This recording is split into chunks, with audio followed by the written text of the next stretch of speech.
What's up, you guys? Jake State Farm here with Atomic Theory, back again with another video.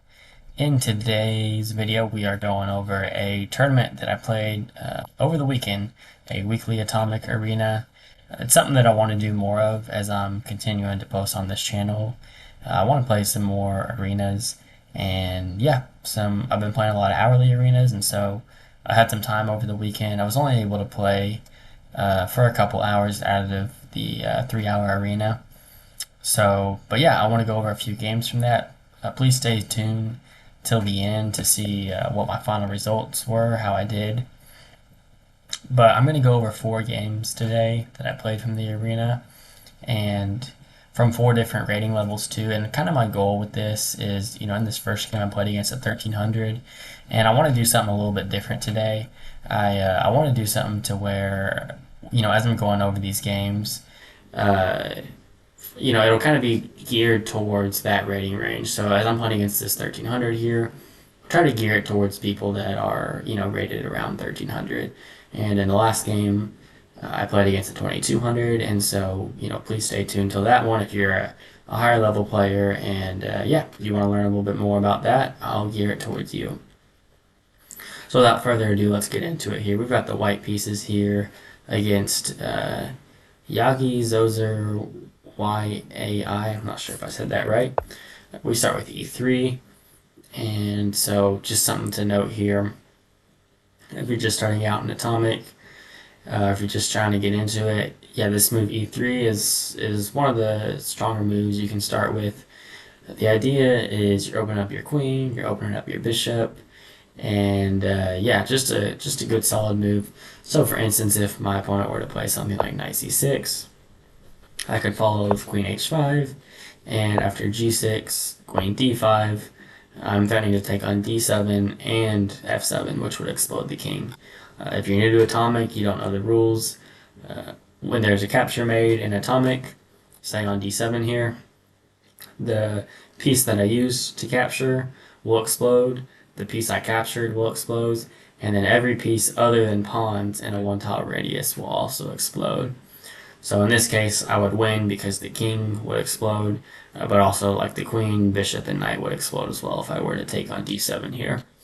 So e3 doesn't seem like a super threatening move, but it surely is. It's something that you definitely want to look out for. So my opponent plays f5, which is not a very common response, but it makes sense. He's stopping me. If I were to play queen h5, I can no longer then come over to d5. So continue with queen h5, and after g6, queen h4.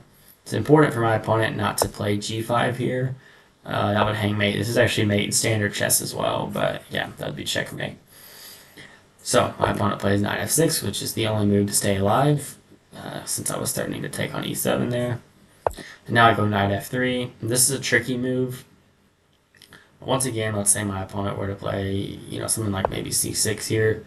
It's actually already losing after the move knight e5. He's got to push this d pawn so that I don't capture it. And then I've just got knight takes g6, and there's no way to stop mate here. So, not too many ways to stop this, but my opponent finds the best one in e5. So far, great game by my opponent. I take on e5, and no, I didn't hang my queen. It's just a queen trade. So, okay, knight c3 and knight c6 is not the best move. I like the idea in some positions. This is good to kind of go ahead and get your knight out to kind of counter. If I go knight d5, maybe you could go knight d4. But in this particular position, I can just pin it, and after he tries to pin my knight, I castle, and he really needs to play bishop takes c3 here. But instead, he's just mirroring me, and he castles, and that allows me to get knight d5 in first. And this is pretty important, because say he tries to mirror me here with knight d4. I would then play something like knight f6 with a tempo, and let's say he takes here, then I can just recapture his knight like this, and I'm up a whole rook here. I should be able to win this. So in this case with knight d5, my opponent kind of would have to calculate, okay, he does have a tempo here as well, so he probably shouldn't have castled. He probably could have just played bishop takes c3 instead, and would have been a little bit better. Here my opponent makes a pretty big mistake. He just plays bishop d6. This allows me to capture on c7 and explode a bunch of his pieces here.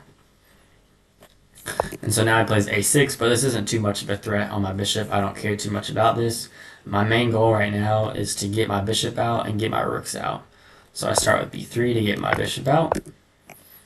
And important not to play bishop b2 here and hang rook a2. But I get it out with a tempo. He's got to move his rook now. And here I play e4. I'm just trying to open up the position as quickly as possible. When you're up material and atomic, the best way to win is just to trade down and try to get to an endgame where you can use your material advantage to get extra queens and then checkmate the opponent's king. My opponent plays f takes, which is not a good move. No matter what he did, it'd be losing. But if he did play something like f4 and rook e1, maybe something like rook e5, and there might be some ideas here. But just taking makes it really easy for me. Now I'm able to trade off all the rooks. And yeah, here I just want to push my pawns and get the queens, basically. I do go ahead and play f3, blocking off the king. In atomic, you can have positions where, if I play a4 instead and try to get a queen, my opponent can do something like this, which is still completely winning for me. It just makes it a little bit harder. I can't take and he can't take because our kings would explode. I'll still be able to win this. It'll just take a little bit more effort. So I played f3 to stop the king from moving forward here, just make life a little bit easier for me. And after pawn to g5, not sure what my opponent was going for there, but yeah, I'm able to take here. So overall, a good game for my opponent on that one. He started off really strong. I'd say he probably missed knight d5, and then especially after bishop d6, just going through this for this one move attack here, he just missed knight c7, I think, and yeah, that was a nail in the coffin. All right, moving on to the second game here, we've got black against our opponent, Aqualio, I believe that's how you say it. And so 1791 here, a bit of a stronger player. So he opens with e3, and yeah, so a common response here is e6. I like to go with knight f6, again, stopping this idea of queen h5. My opponent plays queen f3 here, and after c6, a common idea after c6 is to play queen a5. There's also threats of queen b6 and queen c7 here. And I think my opponent just got tunnel vision here. It's not a bad move, what he played, but it's definitely not the best move. He played b4, which makes sense. I think my opponent was probably thinking ahead. He probably knew his position. And yeah, if you don't know the theory, b4 is a tempting move, cutting off black's best move, which is queen a5. If he had played something like knight h3, I definitely would have continued with queen a5. In fact, you can see over here, 81% of the time, that's what people play. So my opponent probably knew that, which was good. He was thinking ahead. But the problem with playing a move like this prematurely is that, sure, you cut off my best move, but I've still got queen c7 or queen b6 here, which are solid moves. The idea being, once I get my queen out here, I want to be able to move my king so that my knight is free. Right after queen f3, he was pinning my knight here. So I play queen c7, threatening to come over here to g3. And so he plays queen f4, which is a good move.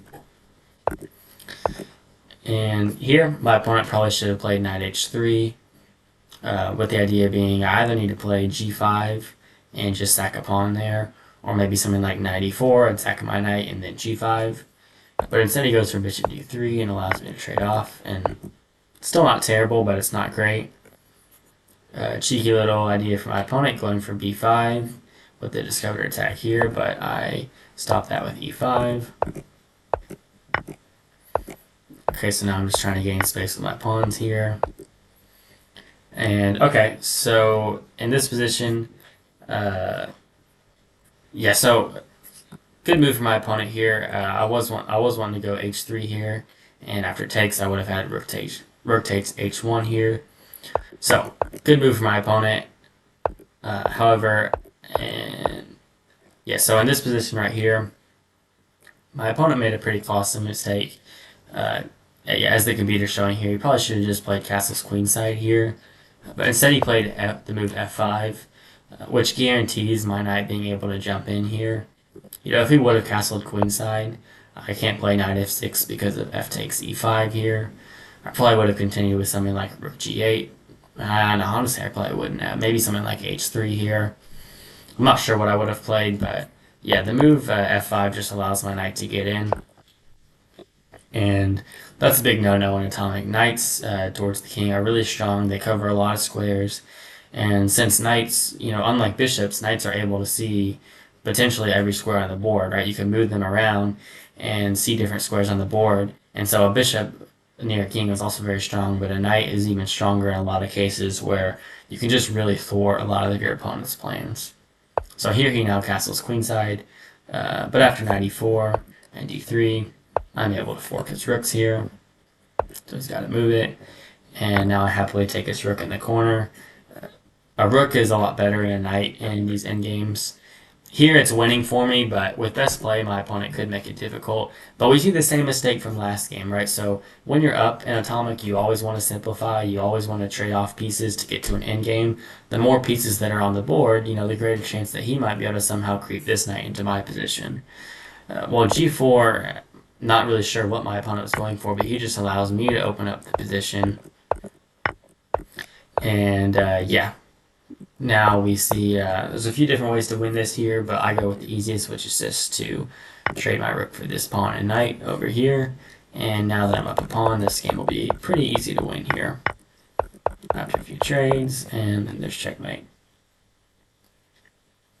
Alright, next game we've got the black pieces against Jesse 10. Had a bunch of great games against Jesse. I love playing against him. He's a very strong player. He's got this nice little opening of knight h3, c3 that he's been trying to popularize, and he plays it really well. His idea is not to win right out of the gate, it's just to get a nice positional edge. This move f3 is pretty nice. I don't think it's the best move in the position, but it's kind of a weird one, blocking your own queen. Why would you do this? Well, in some lines, if I were to play knight f6, or, probably f5 first and then knight f6, you're already getting this pawn off of this square so that there's no threats of knight g4 that come with a tempo. So I like this move from my opponent. It's clear that this move is theory for him. He played it really quickly, but I like the move. So I go for f5 here, and here the computer recommends the move bishop g5. And it may not be for the reason that you think it is. After knight f6, you may think, oh, this is a strong pin that you've got going on here. Well, it's actually this cool idea of bishop h4, which is now threatening to come here. And then after g5, bishop takes g5. Yeah, my opponent's got a nice pawn advantage there and not much counterplay for me. So, yeah, actually even stronger than bishop takes g5 there would even be bishop g3. This was a cool line that I was looking at earlier. And here, I have to play f4. It's the only move to stop what white's going on here. Bishop d6, you can just take. Yeah, so this is what I meant to show you, actually. Sorry, I got confused. Bishop g5 would work as well, but bishop d3 is even stronger. After the move f4, white's got this pretty move of e5, and now white's threatening queen c3, white's threatening bishop d3, and in fact, if I were to take here, I want to say, yeah, so I'm up 2 pieces for a pawn here, but after queen c2 and rook g8, it's actually white that's got a huge advantage here. So, yeah, really cool idea. If I've pushed h6 and g5, if, my opponent's basically saying, okay, bishop g3, how can I force out f4 here? Would have been a pretty cool line, but instead my opponent goes for knight g5, which is not bad either. And it's funny, my opponent actually goes for the same thing of bishop h4 here. I actually missed a move of, it's saying rook h4 here, but yeah, I missed the move of g5 here. And now there's no longer bishop g3 because I've got rook takes here. And if the bishop were to take on g5 now, it's not so simple. Bishop h6, looks pretty tempting, or maybe starting with e5 and then bishop h6, but it's actually not that good because white will get f4 with kind of a tempo where he's threatening queen h5, and so, after e takes, I'm just getting mated here. I'm not actually the one pushing. So, yeah, so going back to this, so after g5 and this pawn sacrifice, the computer just likes something like knight a6 and e5, and not really going for this idea immediately, but basically just saying, hey, my pieces are on better squares than yours, and I'm the one that's going to be pushing here. This is a pretty complicated position, but yeah, black should be better here, even though he's down a pawn. I didn't play that. I played the move pawn f4 instead, which is not bad. And here my opponent does go for this idea of e5, and this was a really big mistake by me. I played the move g5, And yeah, my opponent, he's already played d4 and e5 to make way for this queen and bishop. And just kind of a mental mistake playing g5. During the game, I wasn't thinking about the fact that he's got this diagonal. So yeah, my opponent, great move by him, immediately hops on the diagonal. And after rook g8, bishop d3. Computer doesn't love it, but I understand what my opponent's going for here. Just trying to play bishop g6 here. It's a very human move. And after we trade here, I've got to play rook g7. It's the only move to stop queen g6 and queen h7. And so now after knight a3 and bishop takes, my opponent plays bishop f2, just preparing the move h4. I honestly thought this was a really great move by my opponent, and I wasn't too sure what to do here, so I played the move b5, just kind of going for something like b4, b3 could be pretty strong. And here, my opponent finds the best move and the only move to keep an advantage. He plays h4. Really great move by my opponent. I obviously can't take here because the rook will be coming down on this open file. And so I played my only move to survive, which is g4. If I don't play something like that, my opponent's kind of threatening to take here. And it looks like I have rook g2, but we can't forget that the rook is defending some very valuable squares there. So yeah, g4 to stop him from playing h takes. Now he plays h5, and he's really the one pushing here. I once again find the only move that keeps it even, and I continue to fight here. But rook h7 was actually a mistake. Tough to see this during the game. My opponent was low on time, but he actually had this move of g4. And yeah, I can't play en passant here. He's trying to think why.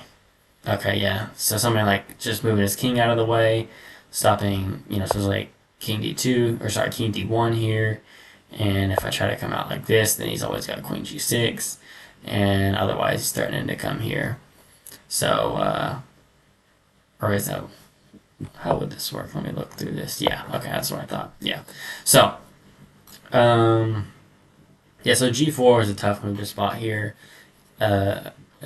But a great move. If I play something like this, he's just going to come down and just overwhelm my rook here. But I understand that it looks like you're opening up the position, maybe allowing something like queen h4, queen g5. So I understand the hesitancy from my opponent. Instead, he just chooses to simplify. And I wish he wouldn't have ended the game this way, but it makes sense. He's able to get a perpetual here with my king.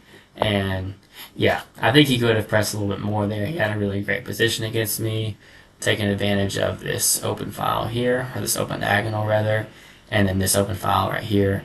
But great result for my opponent, and yeah, super fun game. Alright, so last game here, we had the white pieces back up against William Krasowski. We played a bunch of games against him the other day. This dude's a very, very strong opponent. And I open with knight f3, e3, which is one of my favorite openings. And he plays this kind of offbeat line of d6, but it's not a bad move. After knight c3, and has to play bishop g4 to make a square for his queen here. And yeah, so I play queen f3. And after e6, this is just a really uncommon line, and I wasn't sure what the theory was.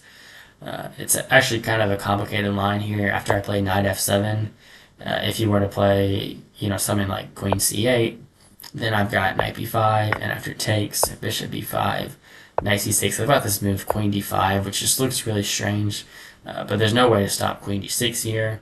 And even better, let's say queen d6. If he goes queen c6, which he has to, then I'll play knight d6, and I'll be capturing here on b7. So a tough line. I just didn't know the line.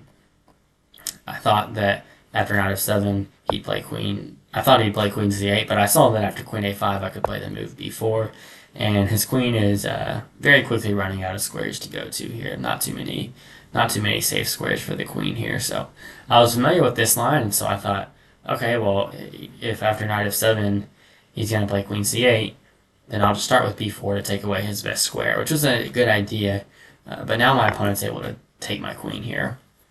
And so you're going to get to see a game where I'm playing a full queen down, right? I could go knight takes h7 here, which is not a bad move.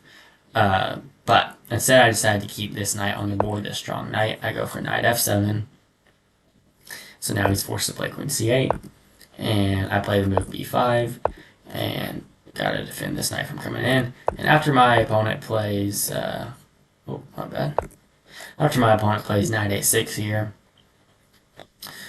yeah, you can see it on the board here. Sorry for the hairs. I'm not sure why those are on, but yeah, I've got this really strong move of b6. It's just a really fascinating move, just forcing my opponent to take here.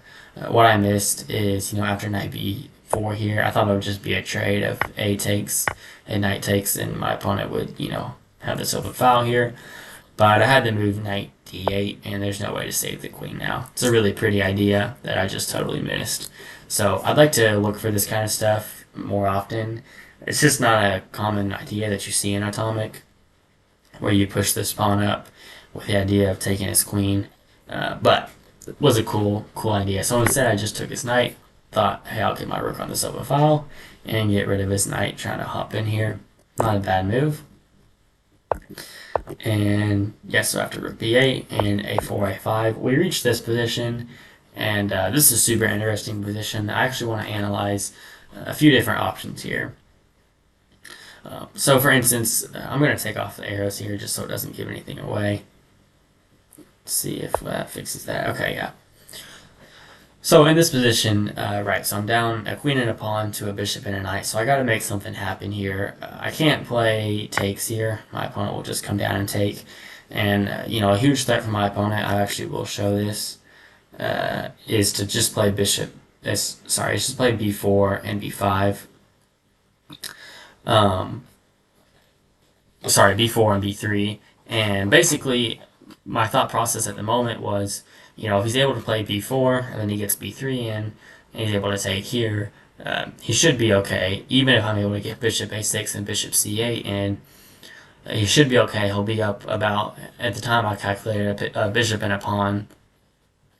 And I thought that should be enough to put the game away, essentially. So let's say I play a move like h3, just allowing b4. Now after bishop a6, my opponent's best move is to play b3, and after takes and takes, like I said, my opponent's up a bishop and a pawn here. I didn't think all of this through, but this is just to give an example of what I thought may happen. In this position, I thought, hey, I must be completely losing here. My opponent's up a bishop and a pawn, and there's no way I can, win this. Well, I could actually make a draw here after castles, bishop b7 and rook b1. After my opponent castles, there's only one move here to draw. It's a really tricky move to spot. But you could find it off a process of elimination.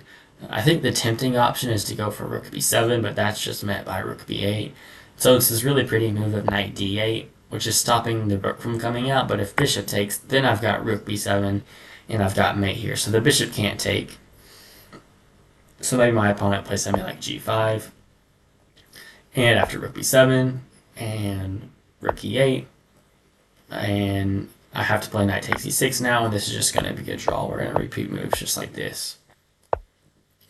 So, going back to this original position here. Oops, didn't mean to show you that.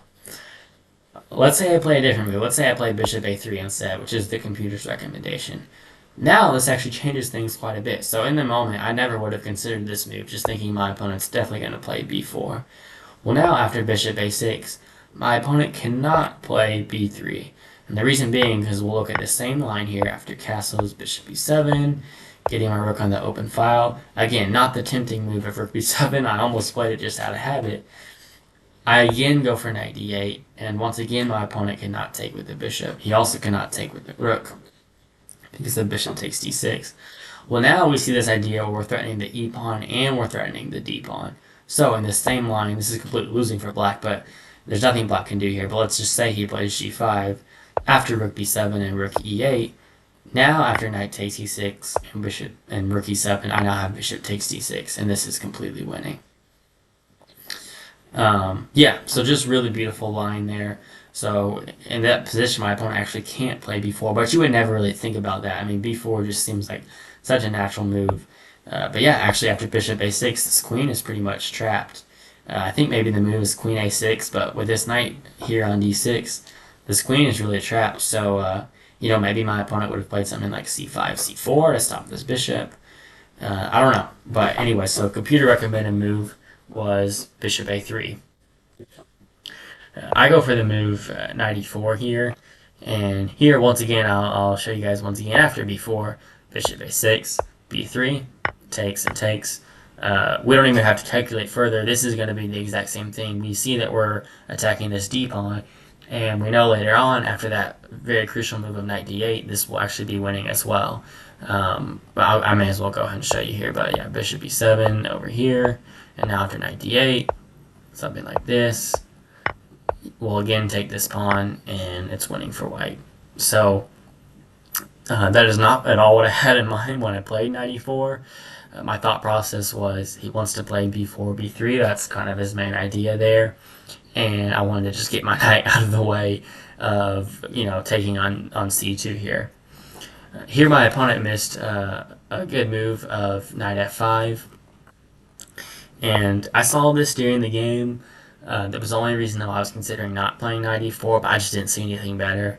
And I calculated that I have knight c5 with this threat of knight d7, which would give me a tempo. So say he were to play something like knight d4, I'm not losing my knight here. I could play knight d7 and e takes. But in this position, my opponent could simply just take. And after takes, my opponent's got a solid position here.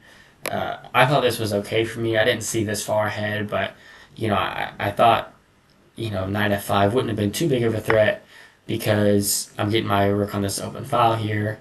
But say something like bishop d6 and f4. My opponent is doing better here after a move like, say, g5. Just putting pressure on this pawn. But my opponent has to be really careful not to castle here. For instance, if my opponent were to castle here, which looks pretty tempting, I can then play the move rook g1, and my opponent doesn't want to play. Let's say after like g6, knight h8, and g5, it's important for me not to take here, allowing bishop takes h2, but instead I could play bishop d3, which forces the move f5. And now I have this cool idea of knight f7, once again threatening this pawn, and after g4, knight h6 with a check, and then I'll take this pawn on the next move. So essentially, my opponent just has to realize that in a position like this, he just wouldn't be able to castle here. So I think I'd still have chances. It's only like -2, -3 here, I believe. So not too bad. But instead of going for all that, instead of going for knight f5, my opponent plays the move f5 instead, and I get my bishop on this diagonal, which is the best move, forcing my opponent to play e5. And after f3, the computer doesn't love it, but it's not a bad move. The computer wanted bishop a3 there, but that move is... The idea behind that move is pretty complicated. f3 makes sense, just basically saying if you were to take here, I'm still controlling this g4 square for your knight to come in. I also have a big threat. The main thing that I'm going for in this position is something like g5, g6. Again, I'm still a queen down, so if my opponent makes it into an endgame, it's going to be really bad news for me. So I'm still going for something like g5, g6 here.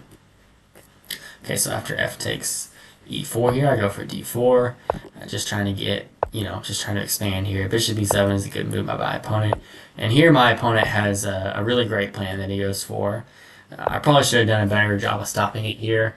But he goes c5, c4, and now after rook g1, my opponent makes his best move of b4, and he was able to cut off this bishop. This is actually a really scary position for me now. He's threatening c3 as his main threat. He's also threatening b3. But yeah, c3 would just be super strong here, with the idea of, say, if I go bishop c1, and then there's b3, and he's just coming down the queen side really hard here. Yeah, I've got maybe bishop b5 or bishop a6 there for some chances, but he can just sack his rook if I go to b5, and if I go to a6, probably just honestly maybe even just sack his queen there. So c3 is a big threat in this position. I go for the move e4, my thought process being if my opponent makes the best move, which is c3 in this position, and yeah, c3 is by far his best move.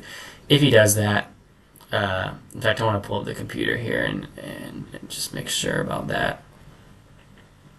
Yeah, so computer recommends c3 here. Huge advantage for black after c3. My idea was after c3, I wanted to go bishop c1 and get this bishop on this nice diagonal. If I didn't have something like that, I felt like my bishop was going to get trapped here, and after something like b3, I would just be completely screwed. Thankfully, my opponent missed pawn to c3. He was under quite a bit of time pressure here, and he played the move queen a6, which makes sense. He's going for this move of queen a7 and getting in on this diagonal after I just weakened it. But I'm able to go bishop c1, and I'll recover in time to e3. And here it's a really interesting position. It's basically really neither one of us has too much to play for. My main idea would be something like g5, g6, and I could maybe move this bishop to a7 or b6 just to kind of clog up black's position. Black has kind of one main idea here. It's a really strange looking move. It's a rook b4, with the idea being if I take with this pawn, just want to confirm with the computer here. Yeah, it says it's equal, but there's some ideas after castles of c3, c2, and black would happily sack this queen to be able to play c3 and c2 and get a lot of pressure on my rook there. Yeah, so and let's say I just did something random like rook g3, rook g2. The threat with this move is to play rook takes a4 and roll down the board with the a pawn. So could have been a really cool move by my opponent, but there's no way you would really spot something like that with such little time left. But it is tough. I've got this pawn chain here blocking off this diagonal, this bishop here blocking off this diagonal. There's really no way for this queen to maneuver on the queen side with this. And I've got the pawns and the space on the king side to kind of push. So even though I'm down a queen here for a bishop, I don't hate my position. So my opponent kind of realizes he doesn't have much to go for here, and he starts panicking with knight f5, bishop g5, and he plays the best move of g5. And after bishop h3, you really just need to play g4 here to cut off this bishop and just allow this dark squared bishop to get in. After something like g4 and bishop g5, it's really not too easy for me to apply pressure to the king. With this pawn on d6, I'm not able to get my knight out to really do anything, whereas a bishop here is quite a bit stronger than this bishop here. But instead of doing that, my opponent was under time pressure at this point, and he played the move h5, allowing me to play bishop d7, and yeah, after a couple moves, I was able to finish him off. So, great game to Willem, super fun game, a lot to take away from that game, and yeah, overall the tournament was a lot of fun. I was able to come home with the victory. I had a 91% win rate, and yeah, played a bunch of fun games. Played 43 games. I wish I could go over even more games, but sadly we're just about out of time. I did want to update you guys on one last thing before I let you go. There's this website that I had mentioned before in one of my videos called the Lichess Arena Rankings, and one thing that I kind of want to make my goal here is you can see I've won 95 of these hourly atomic arenas. I want to see how much I can improve that number. I want to see if maybe I can get into the top 10. I'm actually already in the top 10 for yearly arenas. I got a third place one time. For monthly, I'm also in the top 10, and after this weekly tournament that I just won, I'm very close to the top 10. Looking at daily, I think I'm a little bit further back. Yeah, still got some work to do on the daily, but kind of a goal of mine would be to see if potentially I could, hit top 10 and all those. I think that'd be kind of cool. I guess shield is one as well. Yeah, so I need to win at least one more shield there to reach the top 10. But yeah, just kind of a side quest there as I'm making these videos. I thought I'd share that yeah, I'd like to go for those arena wins, and yeah, see how far we can climb. Maybe we'll even make it into a series one day. That's about all there is for today's video, though. I hope you enjoyed the video. I hope you're able to learn something, and yeah, see you guys in the next one. See you guys.